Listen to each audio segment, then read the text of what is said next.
जय गुरुदेव। आप सभी को गुरु पूर्णिमा की बहुत बहुत शुभकामनाएं। कबीर जी का एक दोहा कि गुरु गोविंद दो खड़े काके लागू पाए, बलिहारी गुरु आपकी गोविंद दियो बताए।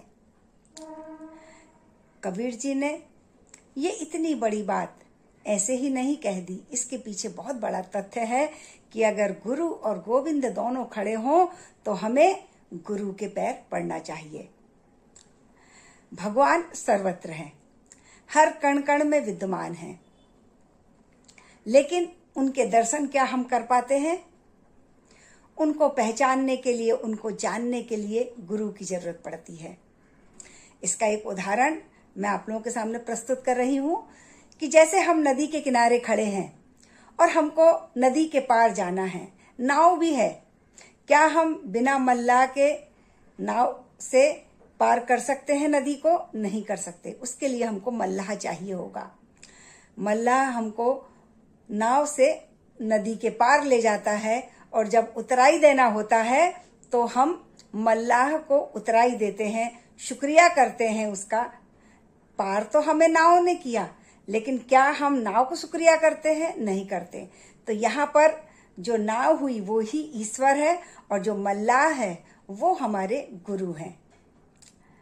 और दूसरा उदाहरण कि हम बीमार पड़ते हैं, औषधालय जाते हैं, तो वहां हम देखते बहुत सारी दवाइयां रखी हुई हैं। क्या वो दवाइयां लेकर हम ठीक हो सकते हैं? नहीं।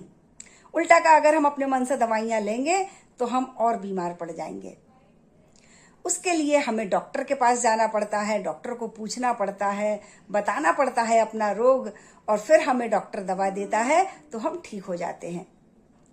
अगर हम जब ठीक हो जाते हैं तो हम दवा का शुक्रिया नहीं करते, हम डॉक्टर का शुक्रिया करते हैं कि आपने हमारा जीवन बचा लिया, आपने हमें ठीक कर दिया। तो यहाँ पर जो वैद्य हैं, डॉक्टर हैं, वो हमारे गुरु हुए और जो दवाई है वो ही ईश्वर है। तो इस तरह से गुरु हमको भगवान से मिलाता है, इसीलिए हमें गुरु का नमन पहले करना चाहिए। हमारे जो गुरु हैं वो हमें जो राह पर लेकर जाते हैं, उस राह पर चलकर ही हम अपना जीवन संवार सकते हैं, सजा सकते हैं। मेरे गुरु कोई नहीं है क्योंकि मैंने दीक्षा नहीं ली है, लेकिन जो सही मायने में मेरे गुरु हैं वो हैं मेरे आदरणीय चाचा जी, चाची जी, जिनसे मैंने बहुत कुछ सीखा और जिन्होंने मेरा मार्गदर्शन किया और मुझे नेक राह पर चलने की शिक्षा दी, संस्कार दिए। आज मैं गुरु पूर्णिमा के दिन दोनों को कोटि कोटि नमन करती हूँ। और गुरु पूर्णिमा गुरु का दिन है, तो हमने जिससे भी जो भी कुछ भी शिक्षा ली हो वो हमारा गुरु बन जाता है।